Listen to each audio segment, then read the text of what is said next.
मूलभूत हक्कांमधला शेवटचा हक्क सांविधानिक उपाय योजण्याचा हक्क. अनुच्छेद क्रमांक 32 या भागाद्वारे प्रदान केलेल्या हक्कांची अंमलबजावणी करण्याच्या उपाययोजना या अनुच्छेदामध्ये दिलेल्या आहेत. तर या भागाने प्रदान केलेल्या हक्कांची अंमलबजावणी करण्याकरता समुचित कार्यवाहीद्वारे सर्वोच्च न्यायालयास अर्ज विनंती करण्याच्या हक्काची हमी या अनुच्छेदाद्वारे देण्यात आलेली आहे. तसंच या भागाद्वारे प्रदान केलेले जे हक्क आहेत त्यापैकी कुठलाही हक्क बजावायचा असेल तर ते निदेश किंवा आदेश अथवा देहोपस्थिती म्हणजेच हिबियस कॉर्पस, महादेश म्हणजेच मॅन्डमस, प्रतिबंध म्हणजे प्रोहिबिशन, कोअधिकार म्हणजे को वॉरंटो आणि प्राकर्षण म्हणजे सर्टिओररी या रिट्स आहेत.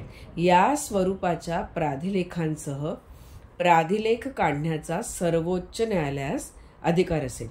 तसंच सर्वोच्च न्यायालयाने प्रदान केलेले जे अधिकार आहेत त्यांना बाधा न येता सर्वोच्च न्यायालयाला वापरता येतील असे किंवा त्यापैकी कुठलेही अधिकार अन्य कोणत्याही न्यायालयाला आपल्या अधिकारतेच्या स्थानिक सीमांच्या आत संसद कायद्याद्वारे अधिकार प्रदान करू शकेल. आणि तसंच या संविधानाद्वारे अन्यथा तरतूद केलेली असेल तेवढी वगळता या अनुच्छेदाद्वारे हमी दिलेला हक्क निलंबित केला जाणार नाही. तेव्हा हा झाला मूलभूत हक्कांपैकी शेवटचा हक्क. भेटूया पुढील भागात संविधानासंदर्भातील पुढच्या अनुच्छेदांसह. धन्यवाद.